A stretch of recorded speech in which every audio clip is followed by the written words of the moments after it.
Seven things emotionally healthy people never argue about.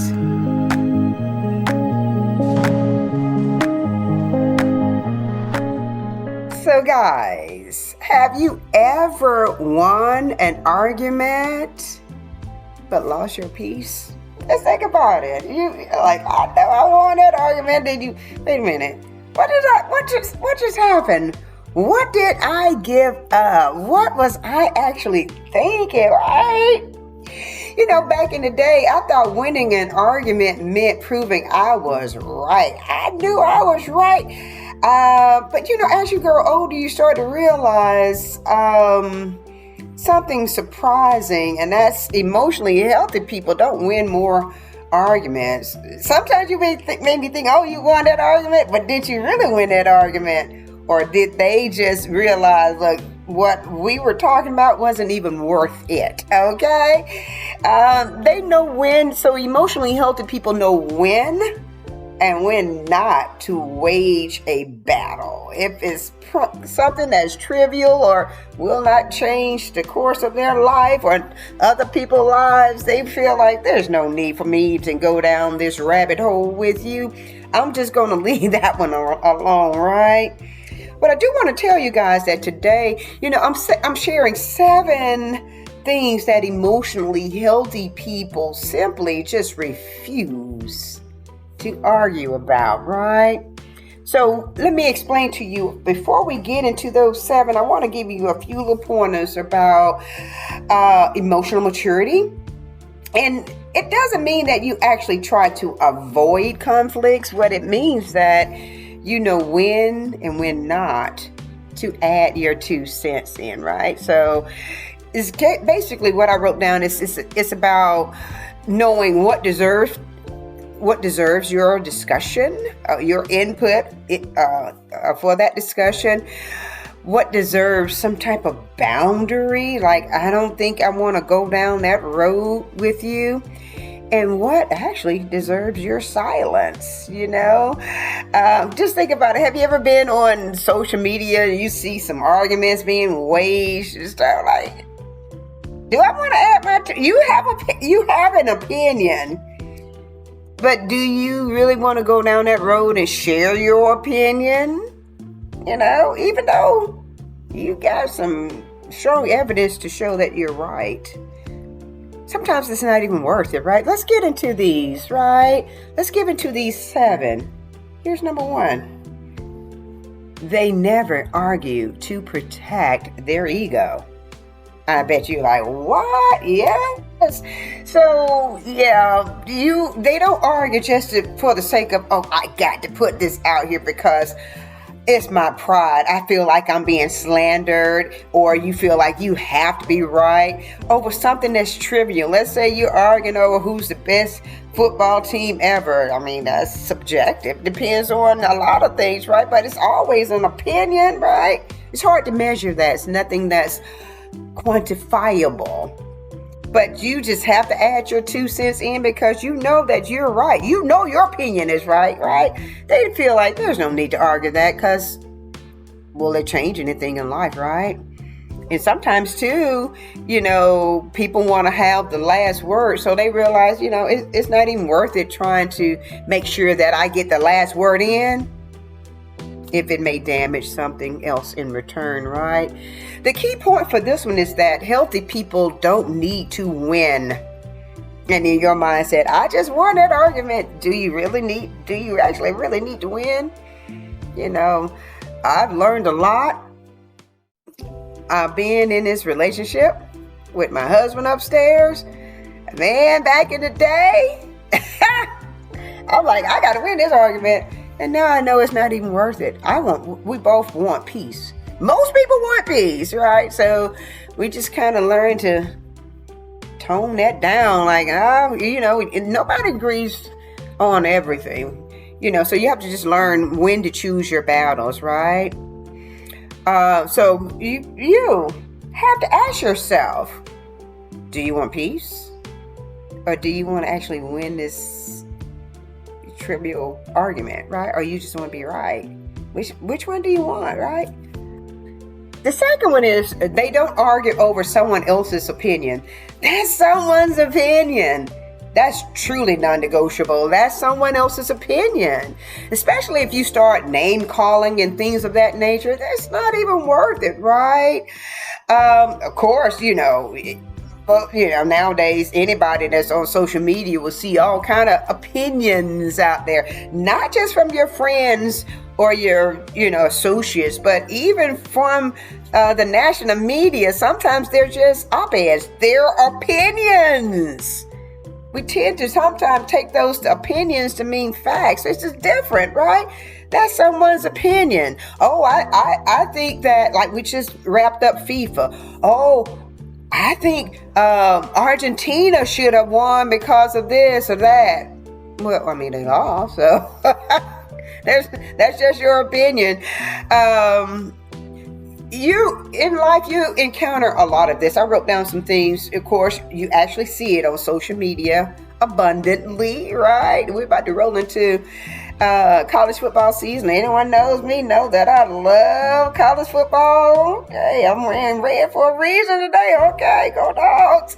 But still, I walk into every season thinking, hey, especially after we won those two natties, Georgia's going to win the national championship. Now, that's my opinion.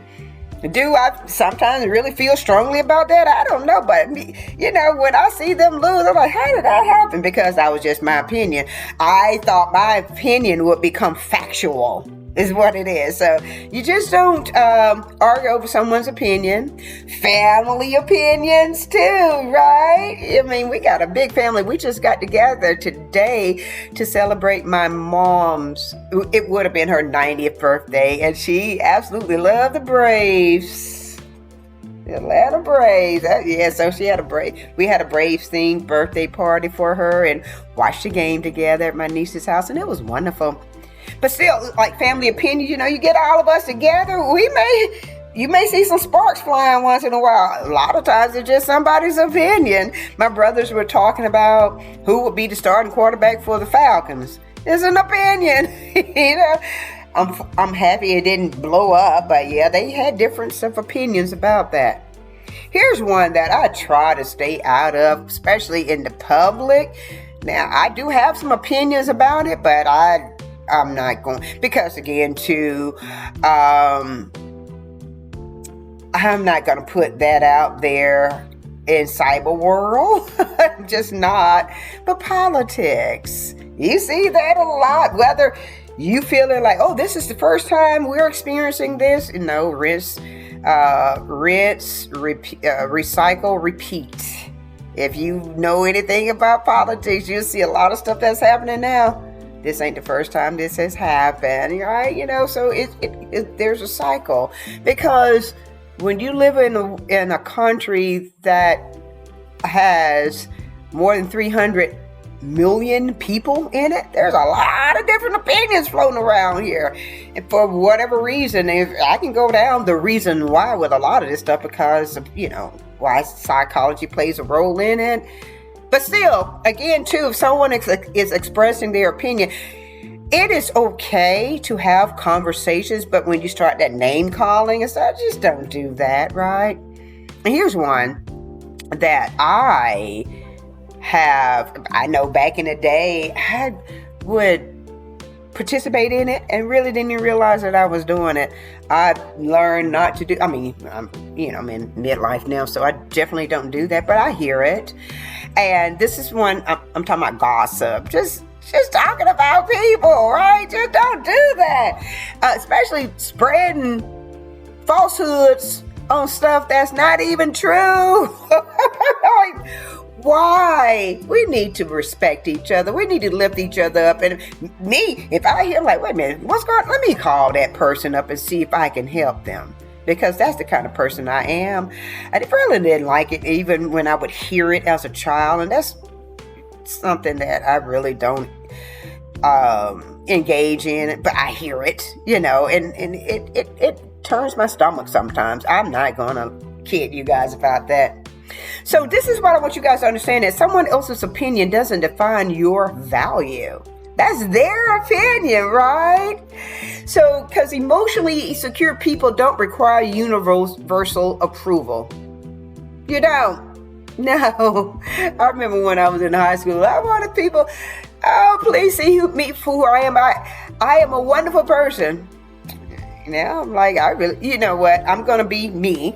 I'm going to engage with people. That's what I do.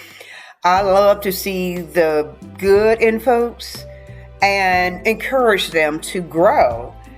I'm not going, hey, kid, girl, look at this, that they got on. I don't like that. I just don't. People dress the way they do at times to express themselves. If they feel comfortable in that outfit, more power to you, right? So here we go. I mean, and other stuff like that too. I just don't like it.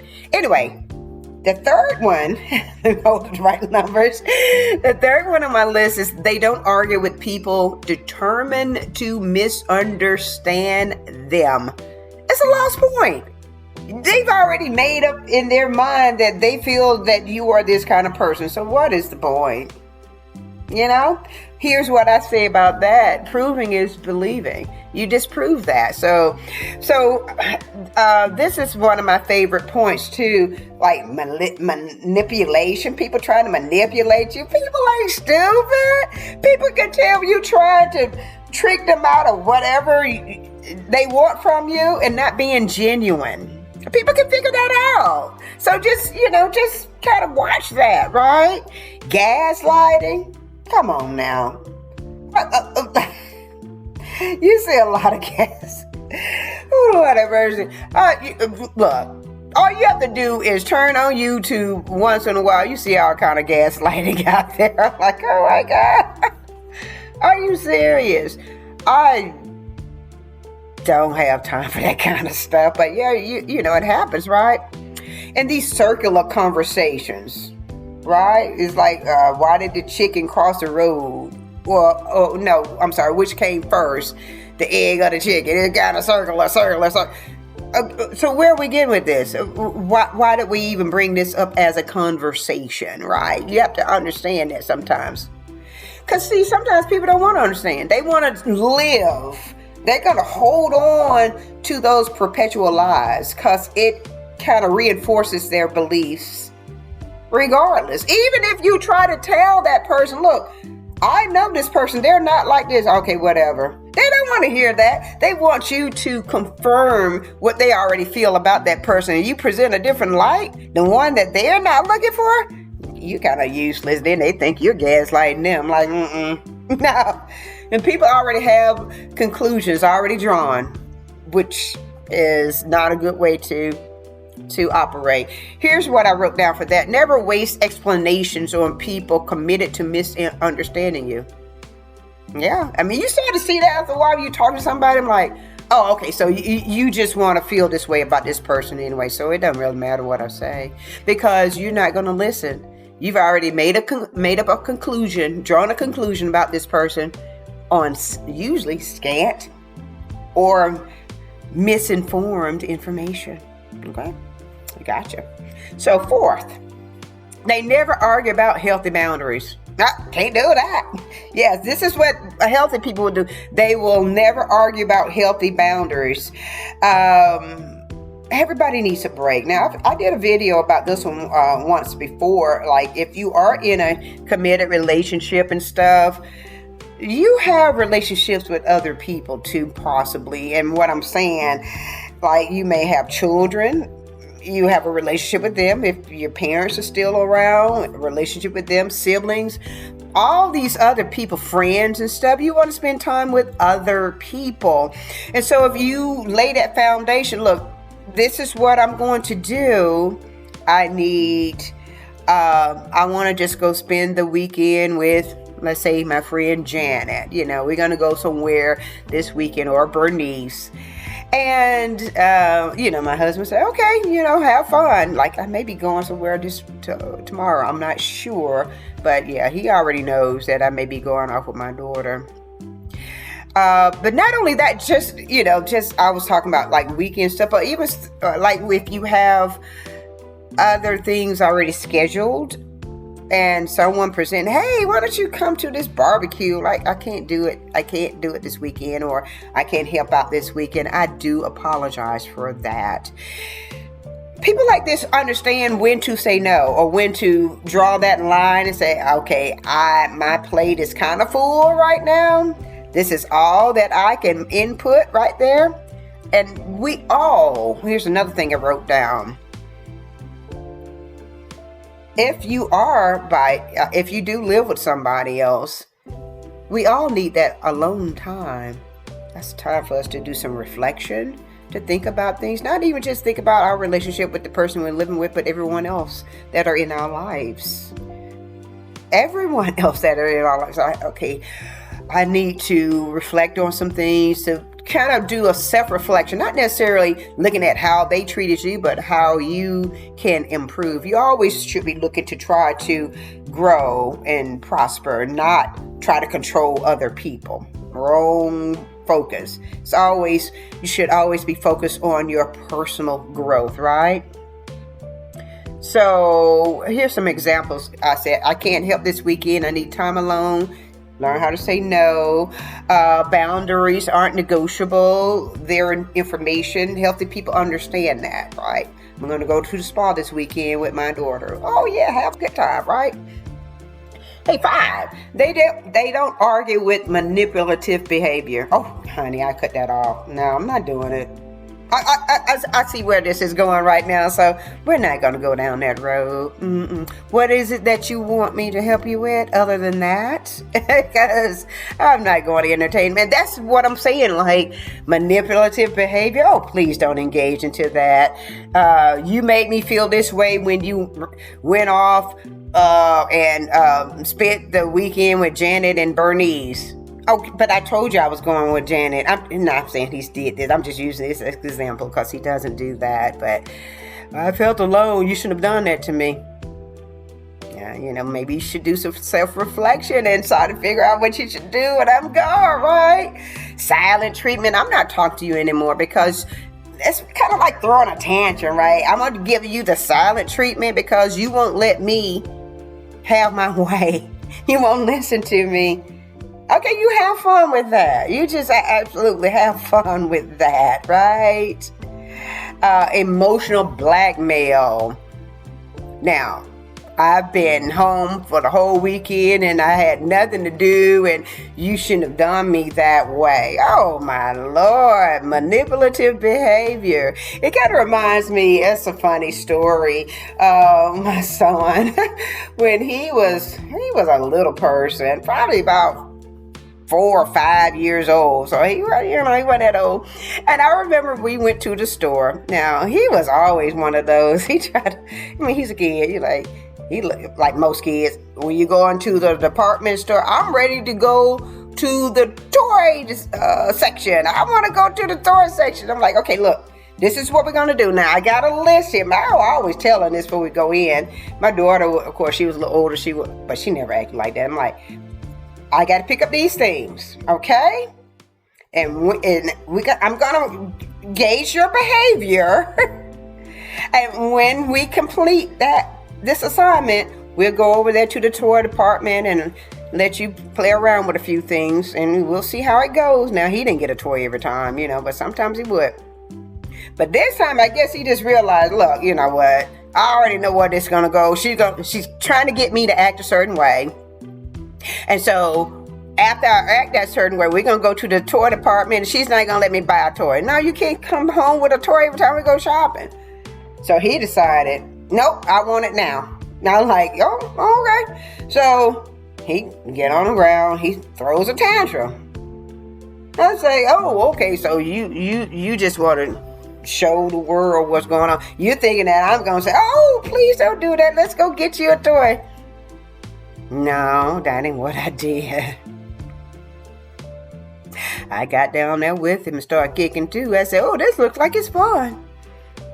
He looked over at me like, why are you down here? I'm like, well, I figured, you down here having a good time. I might as well come down here with you. He got up. We didn't have no more problems. And I did not take him to the toy section. after I finish shopping. No. Because he tried to manipulate me. To get it. I'm going to show you. I'm going to get my way now. So, you have to, and see, like I said, he was a child then when that happened, right? So instead of giving in to what they're actually having whatever they want you to do, you recognize it, refuse to participate. I'm not participating in this. I'm not going to spank you. I mean, we didn't do that. I'm not going to pull you out of the store. That looks abusive. I'm just going to play along with you. Let you see your behavior because you're down here acting, kicking and screaming. I can do the same thing too. I remain calm. And like I said, he never did that again in the store. Never. Yep, he was something else. But anyway, but it's sad that I'm mentioning that, like I said, he was about 4 or 5 years old. Adults do that as well. Throw those guilt trips on you. Yeah. And I'm like, why? Yeah. Don't do that because respect is earned. It's not something that you will just automatically get because you asked for it or because you are in my presence. It has to be earned. This is what I'm sharing with you guys. So, okay. So I got a video that's going to air 2 weeks after this one. I'm going to link this one in that video so you can watch it. And it gives you all the things you need to know about how to gauge the health of your relationship. Okay. We'll talk about that a little later. So number 6, I'm going to move on to number 6. They never argue about their worth. Don't really matter. Don't even give it much of a thought. Because what you're doing when you argue your worth, and usually there people are talking about financial worth, right? They're seeking validation. Look at me. Look what I've accomplished in life. You're trying to convince someone that you have value when you don't need to. Because they're trying to do the same thing to you. I'm a good person. I'm so responsible. I can take care of myself, right? So here's the deal. People with healthy self-esteem don't depend upon someone else's approval. That's what I'm telling you. I just don't. Now, I was sharing this with somebody recently because the way my parents raised us and stuff, they were always, especially my dad, was like, you know what? Whenever you do something that's right, don't worry about what others think of that action. As long as you know you did the right thing, that's all you have to worry about. You're not seeking someone else's approval. Don't, because you could be seeking someone else's approval forever because they will never approve you. They have it already in their mind, regardless of what you do, they're never, so why? The only person who approval you should be seeking is yourself. Make sure that you take care of you, healthy boundaries and all that stuff, right? One of our strengths is connecting this to self-efficacy and self-confidence, especially nowadays, trying to navigate this world, all this technology and AI out here. Yes, I do technology. Yes, my PhD is in technology. It's psychology, and I blend that with education and technology. So yeah, I'm on here. But I know that a lot of people my age and older struggle with technology, and so self-efficacy comes into play a lot. It's basically saying how you're able, you're confident in yourself to be able to navigate this world where you most of the time or at times you're learning stuff on your own. No one is there to teach it to you, right? And so, because you believe in yourself, you'll go out and figure out, like I'm looking at TV, pull up a YouTube tutorial or something like that and figure out how to do certain things. And so that's also the confidence to it. As time goes on, you gain confidence in your skills, right? Here's number 7. This is the last one. Number 7. They don't argue with people who consistently disrespect them. Again, too, goes back to that trying to get people to approve you and they never will. Why? If someone is always being disrespectful to you, why are you seeking their approval? Why? Why? Just kind of think about that, right? Respect isn't requested over and over. It is something that is earned. It's demonstrated in how people treat you. People tend to think that they actually have to hear certain words. Words can be deceptive. Look at how people treat you. I don't ever have, even though I do hear these words, I don't ever have to hear my husband say I love you for me to know that he does. It's how he treats me, right? I don't ever have to hear the words I love you from my children to know that they do. Again, too, because how they treat me. So we have to look at how we are being received. And if someone consistently disrespects you, they don't care. They couldn't care less about your emotions. So start to, walk it back. You need to be surrounded by people who respect you, right? So I did right here say walking away is sometimes it's the healthiest conversation you'll ever have. Someone being disrespectful to you, okay, you got it. So here's what I want you guys to understand. Here's a recap. So emotionally healthy people protect their peace, boundaries, energy, and their relationships by choosing carefully what deserves an argument and what does not deserve an argument, right? So guys, I want you to do some reflection for me. I want you to think about which of these 7 do you struggle with the most? Or, you may not struggle with any of them, right? If you want to share that information with me in the comments section, please do. I try to read all of my comments and respond, okay? And actually, too, I have to say this, too. I looked at the analytics the other day. We're doing great from what the AI is telling me about the growth of this the channel. We're getting there. We're on our way to 1,000. That's our goal right now. We're close to 500, right? But we're still gonna focus on trying to get 1,000, right? So, but I do want you guys to kind of think about it. If you're working towards healthier relationships, stronger boundaries, and greater peace after the age of 50, I'd love for you to join our community here at the Iris Effect, guys.